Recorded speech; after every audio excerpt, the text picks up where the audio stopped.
As always, it is my distinct pleasure to welcome our friends and colleagues to Morehouse College. We are exceptionally pleased to be here today, and we thank you for joining us to share in this momentous occasion. More than 2 years ago, the college, through the efforts of civic-minded friends, acquired a coveted 10,000-piece collection of the works of Dr. Martin Luther King, Jr. We owe those friends, Mayor Shirley Franklin and the City of Atlanta, along with our corporate partners who made the acquisition possible, a debt, a great debt of gratitude for their belief that Dr. King's papers belonged at Morehouse, where he was introduced to the ideals that laid the foundation for his philosophy and life's work. The acquisition of the collection was a gift that called out to be shared with the international community of scholars and researchers who will ultimately share Dr. King's enduring message. It has always been the intent of the college to heed that call. But before we could share this unprecedented gift, there was preliminary work to be done. Extensive archiving efforts notwithstanding, before we could make the collection available for scholarly access, we had to find someone with subject matter expertise and the passion to oversee the collection. I'm here before you this morning to tell you that person has been identified. We are confident that he will provide excellent leadership and has the ability to showcase the collection to the benefit of the World House, as Dr. King envisioned it. To tell you more about this person, I am honored to bring forward Dr. Robert Franklin, my friend and colleague, and the 10th president of Morehouse College. Dr. Franklin.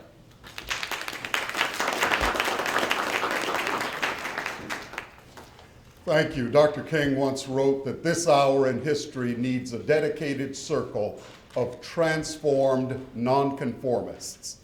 The saving of our world, he continued, from pending doom will come not from the actions of a conforming majority, but from the creative maladjustment of a transformed minority. We gather today as a part of the community of transformed nonconformists here on the campus of Morehouse College. Thank you, Interim Provost Williams, and many thanks to all of you who join us today to share our enthusiasm around the announcement of the Martin Luther King Jr. Distinguished Professorship. Many of you remember in 2006, the auction of the 10,000 plus piece Martin Luther King collection of papers appeared imminent. Museums and institutions around the country were interested in adding this collection to their own and were prepared to pay premium prices associated with becoming the owners of this great treasure trove of Dr. King's writings. Morehouse College was not involved in the bidding process and did not expect to become the owners of the collection. But in a fortuitous move spearheaded by Mayor Shirley Franklin and a group of Atlantans who believed, as we do, that the collection's rightful home was Dr. King's alma mater. After all, he walked these halls. He sat in our classrooms. He sat in these chapels. He was formed, and the making of the mind of King occurred right here on this campus. We all believe that Morehouse College was the right place for the Martin Luther King collection. In addition to his worldwide impact on human and civil rights, Dr. King remains one of the college's most prominent alumni. We celebrate his contributions and accomplishments, and we reinforce the timeliness and the relevance of Dr. King's precepts, his teachings, his ideas for a 21st century global milieu into which our students are graduating. Service, shared equality, humanity, equal justice are just a few of his tenets that, executed it properly, can transform the world in which we live. There's a wealth of transformative knowledge that we have yet to glean from Dr. King's message. And it's for that reason that we will make the Martin Luther King Jr. collection a resource for scholars and researchers who wish to learn from the manuscripts, notes, sermons, correspondence, and books that we hold. This collection is a powerful tool for enhancing coursework and providing dimensional insight into Dr. King as a scholar, a theologian, a world leader, and a man. I want to offer a special word of thanks to Dr. Loretta Parham and the staff of the Robert W. Woodruff Library for the extraordinary stewardship they have exercised over this world-class collection in recent years. Dr. Clayborne Carson has spent his entire professional career studying Dr. King, Dr. King's movements, people who worked with him. He is a professor of history and the founding director of the Martin Luther King Jr. Research and Education Institute at Stanford University. He produced 6 volumes of the Papers of Martin Luther King Jr., which represents a comprehensive edition of King's speeches, sermons, correspondence, publications, and unpublished writings. That collection will ultimately yield 10 volumes. He's also the author of the following texts: A Knock at Midnight, inspiration from the great sermons of Reverend Martin Luther King Jr., the autobiography of Martin Luther King Jr., and A Call to Conscience, the landmark speeches of Dr. Martin Luther King Jr., published in 2001. And to our great benefit, Dr. Carson accepted our call to manage this collection. With him at the helm, we will meet our goal of developing and implementing a strategic plan for this collection and raising the visibility of the collection in the local and the national community. Dr. Carson, we've been looking forward to this day for a long time. We welcome you to Morehouse College, to the Atlanta University Center. Indeed, all of our schools lay claim to King and his legacy. We welcome you to the city of Atlanta, where the extraordinary Center for Civil and Human Rights will soon rise from the ground. And we welcome you to this southeastern United States. We will share you with the West Coast, but you will belong to Morehouse College as a friend and a conversation partner. And I'm very pleased to introduce you now and ask you all to join me in welcoming the Martin Luther King Jr. Distinguished Professor of Morehouse College, Dr. Clayborne Carson.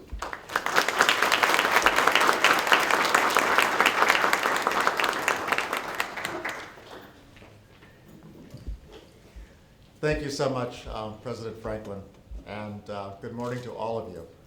This is a wonderful, wonderful day for me, and I hope it's a very important day for the King legacy.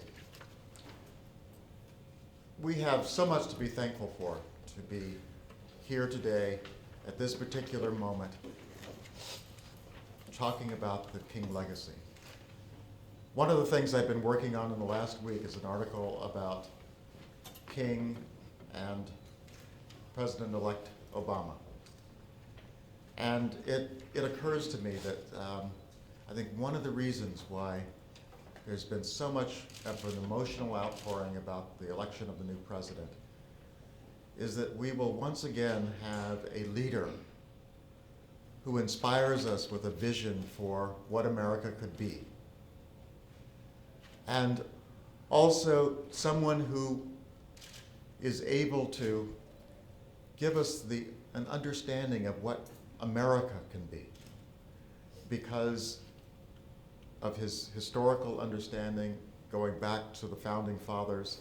I was at the March on Washington, and I remember King talking about this promissory note that goes back to the Declaration of Independence. And at that point, he began this discussion, which I call a great dialogue with the founders of this nation.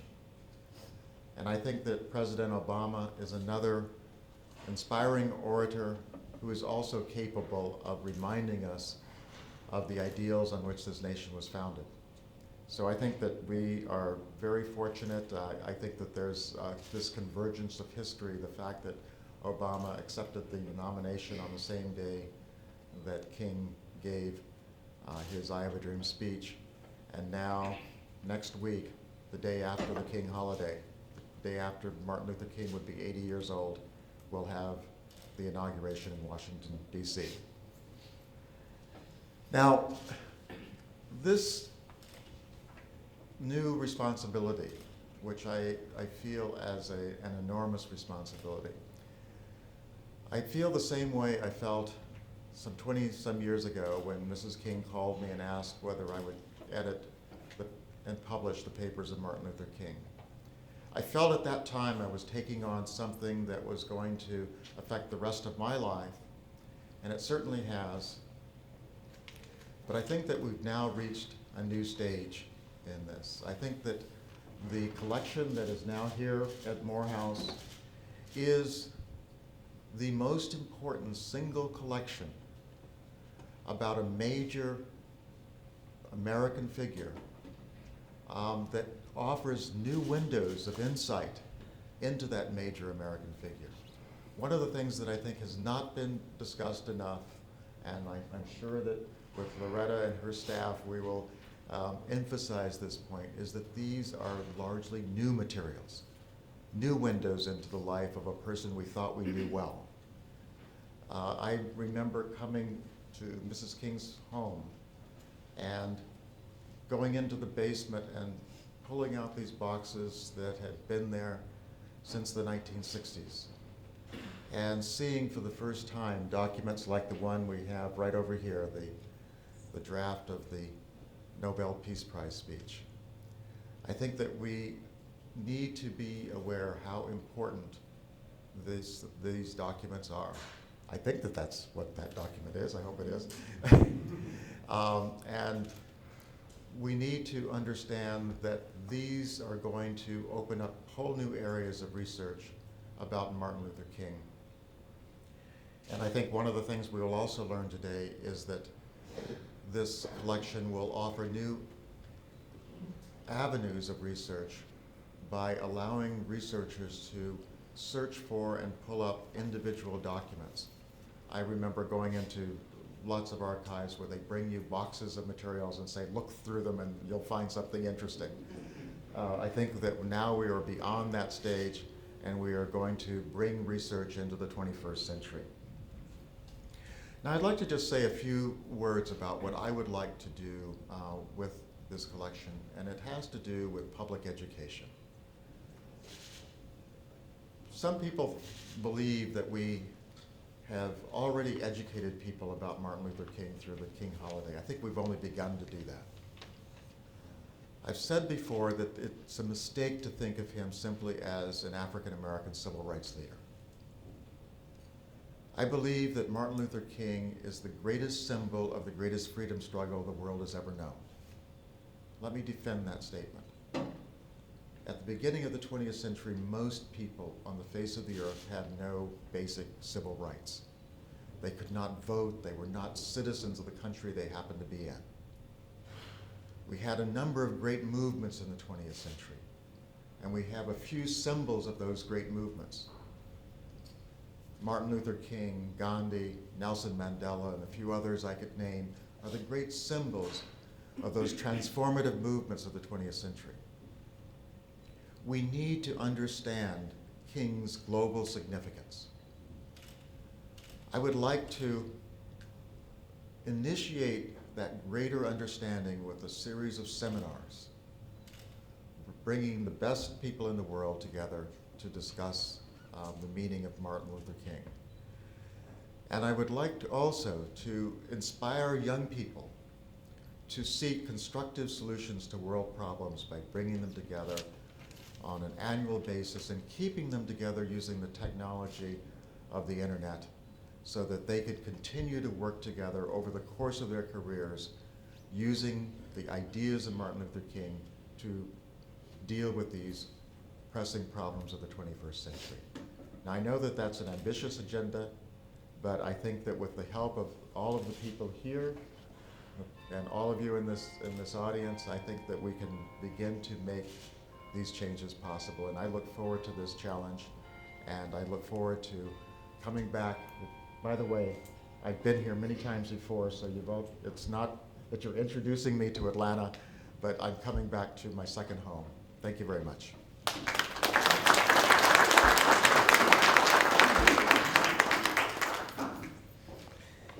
This is certainly a very defining moment. It really is. I think on June 2006, I was in New Orleans when I received a call from the then president, former president of Morehouse College, Walter Masters, asking if we thought that we could handle a collection. And I said, what collection? And he said, a collection of Dr. Martin Luther King Jr. I hung the phone up. However, serving in this custodial role over the past 2 years has been more than a privilege for the library. It's been a challenge as well. But it certainly has been one that's been important, and we feel privileged, and it's been valuable, and we are terribly excited about where we are today.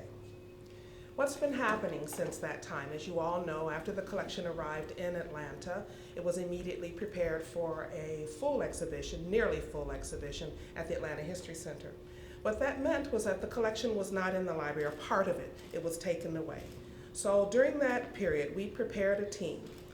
With thanks to external funding, we were able to hire a 5-person team who has been working exclusively on processing this collection. This team, who I affectionately refer to as the real Dream Team, certainly began their work in July of '07. And our goals were to create a finding aid or a list of every item in the collection, to handle the requirements for preservation and conservation, to organize the collection, and then to describe the collection using industry archival standards, a very important criteria. The results to date is that, as Clay has suggested, the materials have been described to the item level, which is not the common practice. Those of you that are familiar with archival work, usually, as Clay suggested, you go into your archives, they give you a box, and you spend time combing through. Our team has actually processed every item in the collection. And we have a finding aid which has that list. And it is the finding aid that will be available on the web for searching by anyone from anywhere at any time. As well, the manuscripts are processed. While they were processed, they were being preserved as well. Consequently, a collection that was originally 32 linear feet has now stretched out to 48 linear feet, and it's representing more than 25,000 manuscript pages. There are 1,110 books in the collection. They have all been cataloged, and they can be found or searched in the library's online catalog, including 400 of the books, which include an annotation by Dr. King, as he took copious notes and thorough notes in these books as he read.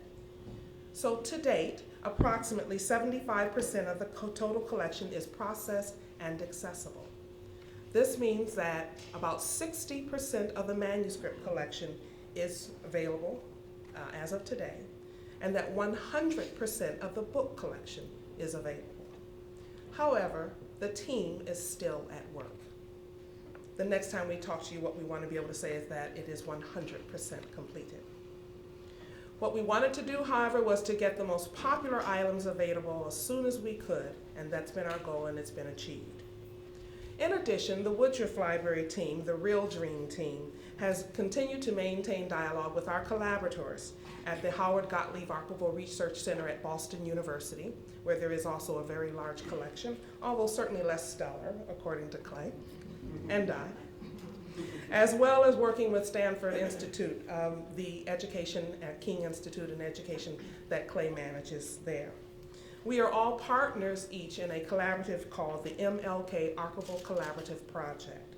This is another program funded by external funds that will enrich the work of each of these 3 individual projects. And our goal is to develop a common strategy to improve the research experience for all.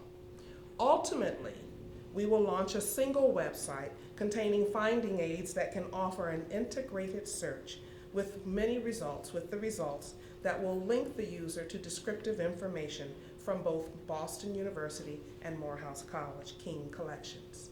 But we're not there quite yet. But where we are today, I'm terribly excited about.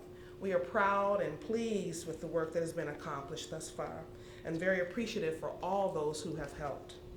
I do want to stop during this defining moment now and allow myself to introduce to you, Miss Elizabeth McClenny, who is the Deputy Director at the Woodruff Library.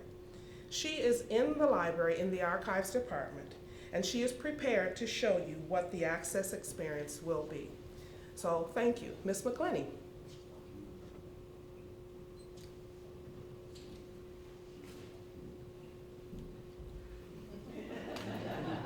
Good morning.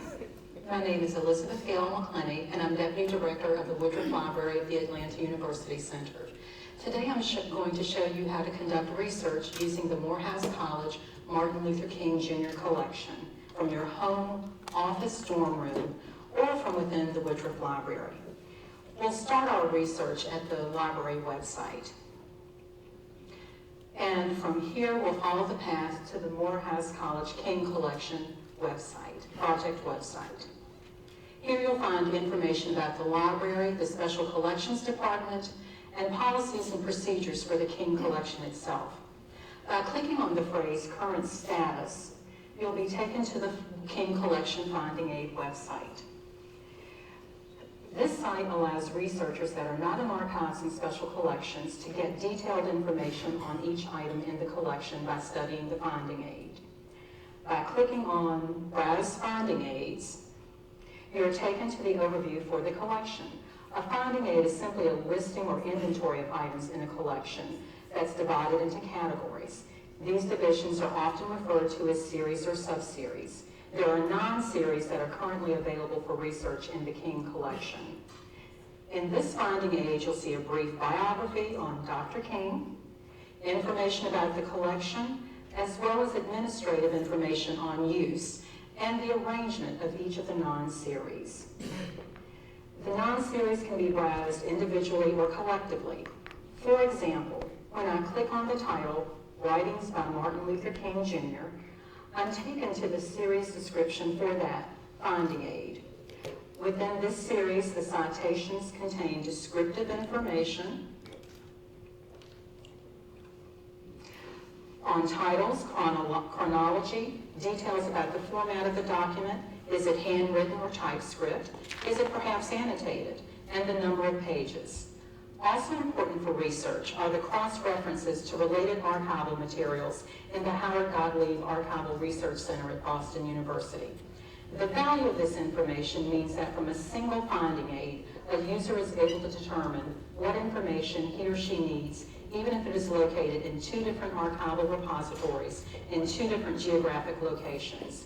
It's also important to note that by using the finding aid in advance, it's available from anywhere there's an internet connection.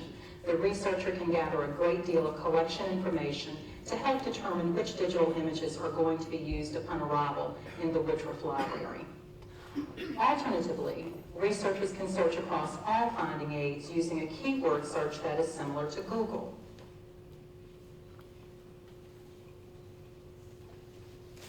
In this instance, I'm going to be searching for information on the Nobel lecture.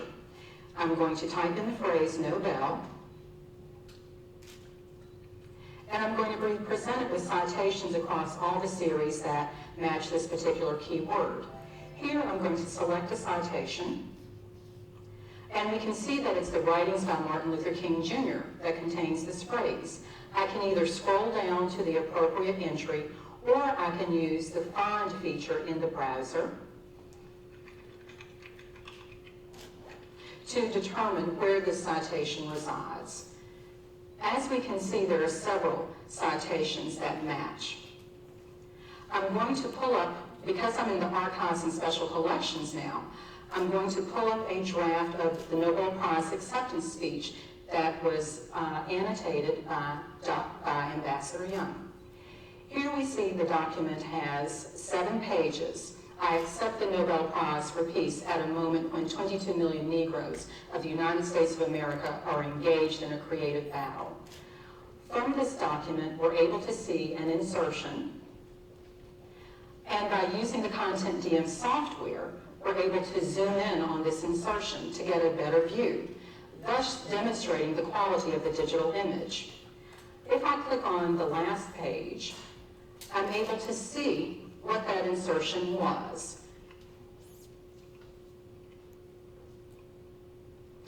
every time I take a flight, I'm always mindful of the many people who make a successful journey possible. By searching another image, which is Normalcy Never Again, or better known as the I Have a Dream speech, we see that this is a typescript document with 6 pages. On the 6th page, we see that there's handwriting on the back. Ladies and gentlemen, these are just a few of the thousands of images that are now available for research and review. We're very excited to have this opportunity. Thank you, and now back to Morehouse College.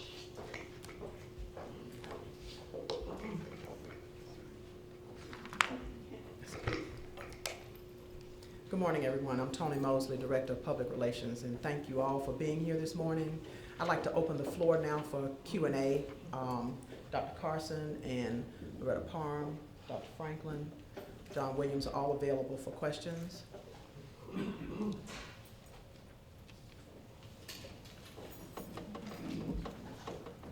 How does the Morehouse King collection compare with other collections?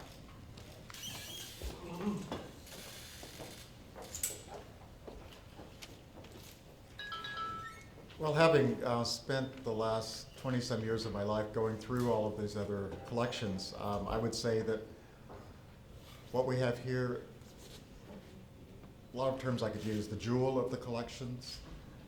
It is, I think one of the ways of describing it is that, first of all, it represents the heart of the collection in that there are more handwritten documents. That is, documents that King actually produced himself. So many of the King papers are produced by his office, really. You know, the letters and other things that were typed. These are more personal, and they are also documents that relate to his central career, and that was being a minister. They are very strong on the development of his religious ideas, the sermons, and other things. So I think that these are the documents that take us closer to King as a person than any other collection. They are not simply his career as a leader, but his personal life and his career as a preacher.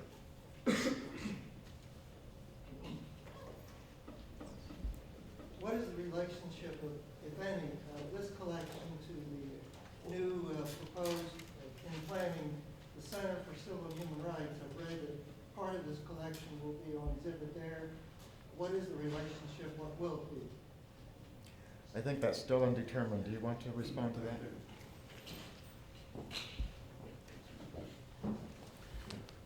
We're very pleased and excited about the partnership that we will share with the Center for Civil and Human Rights that Mayor Franklin has announced, and I'm happy to acknowledge the executive director of that terrific project is here, Mr. Doug Shipman. Doug, you raise your hand so we know who you are.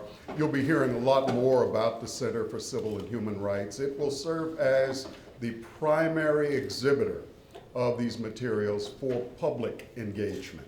Morehouse College serves as primary custodian for researchers and those who wish to make educational use of the collection.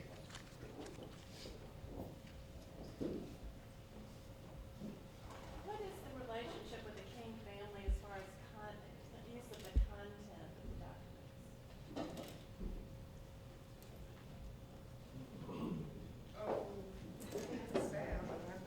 I'm not sure I'm the best person to answer this. In terms of the intellectual property rights are still held by the family, by the estate. So there's the relationship there. In terms of, and I think that's pretty much it. Was that the extent of your question? Well, that means scholars would still have to clear with the King family to actually publish. For publishing, absolutely. And which is not an unusual practice when it comes to archival materials at all, as you perhaps well know. Thank you. Dr. Carson, you mentioned about getting a chance to take a different window into Dr. King's. What would be one thing that you would say that the world would see that's going to be enlightening, that you just seen in your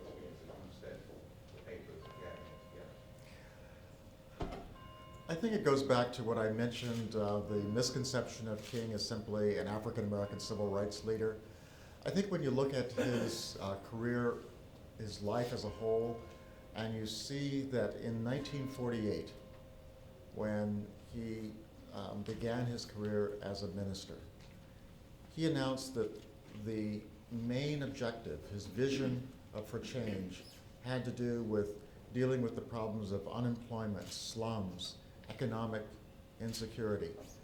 And it's interesting that where does his life end up? 40 years later, he's in Memphis dealing with precisely those problems. You begin to see that in the context of his overall life, the departure as a civil rights leader, that was more Rosa Parks. You know, that there were those 10 years when he dealt with trying to get civil rights legislation passed, and by 1965, that was done. So if you simply can see him as a civil rights leader, you don't understand what drove him after the Voting Rights Act is passed to go to Chicago and then go to Memphis and then launch the Poor People's Campaign. But if you see his life in its totality, it makes sense that that's the way, that's what, of course, he's not done in 1965. He's got a larger agenda than that. And I think the same thing in terms of the global aspect of that no one should have been surprised when he took his stand against the war in Vietnam. He had been concerned about the issues, the common issues of oppressed people throughout the world. He had had relations with the anti-colonial movements, and actually with the anti-apartheid movement since the 1950s. So I think that you begin to see what his life means, what the significance of his life is when you see it in its total arc of that life. Clay, can I add something? Sure. One of the reasons that the Board of Trustees and the faculty and staff of Morehouse is so excited about the location of this extraordinary collection is that Dr. Carson really joins a team of scholars and faculty members who have been engaged for many years in important and in many cases pioneering research on the figures that influenced Dr. King. Dr. King didn't fall fully formed out of the sky, but he was shaped, he was taught.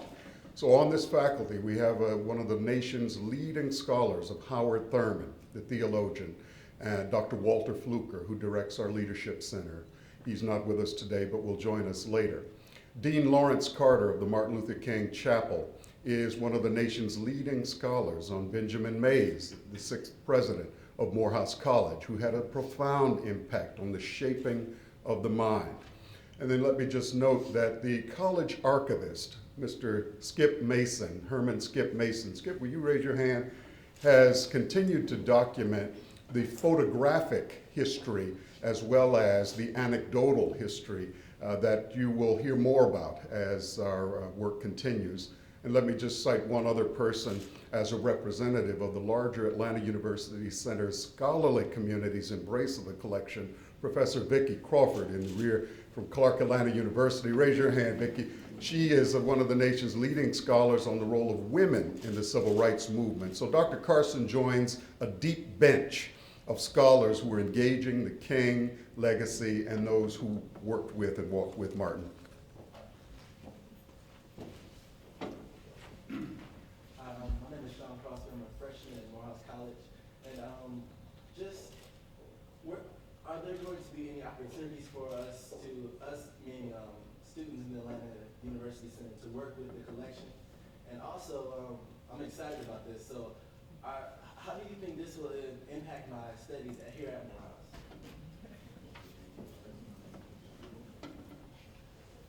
Well, I hope you're going to take my class next fall.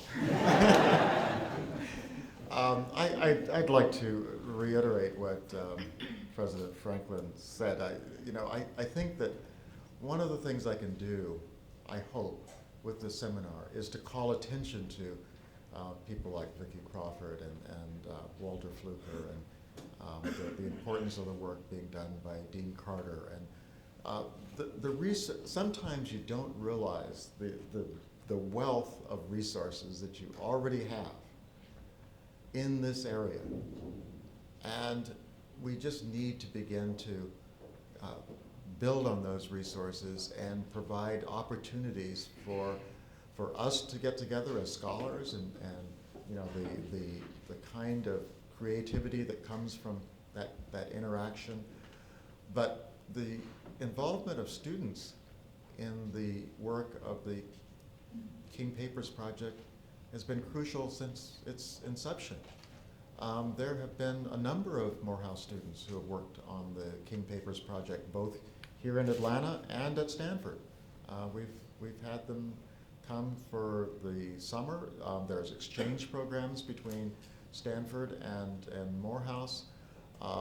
We've had an office at the King Center, and we've had Morehouse students work there. We've had an office at Emory.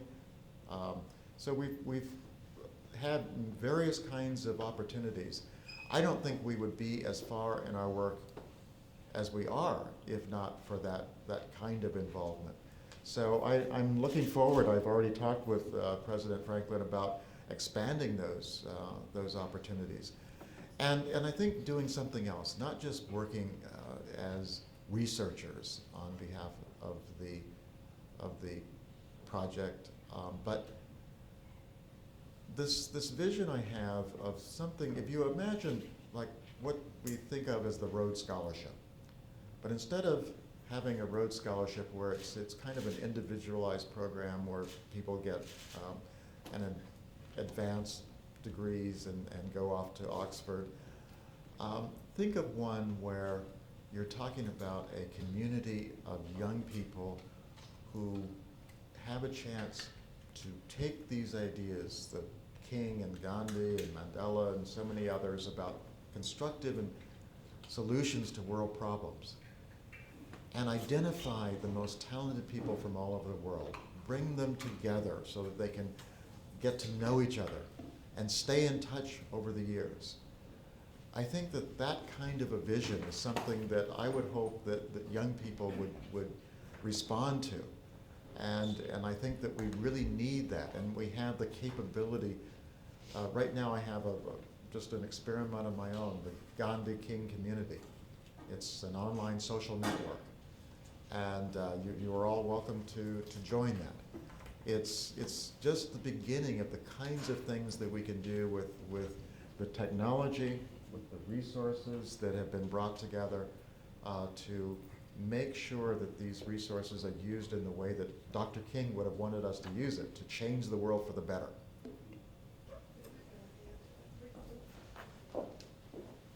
I just want to add to that, the student response. That's one of the real motivators also for libraries and archives in the academic setting. It's one of the joys, I think, of the fact that the collection is available to you here on this campus during your matriculation. And the point for the library is that in the learning, the opportunity is to work with students and to work with faculty and to make sure that there's a bridge between primary resources as well as all of the information and other resources that are brought to you in the experience. So the point of it is through the seminars, through the classes, but you can also walk to the library at any time, make an appointment and come in and individually access this resource and others that are there.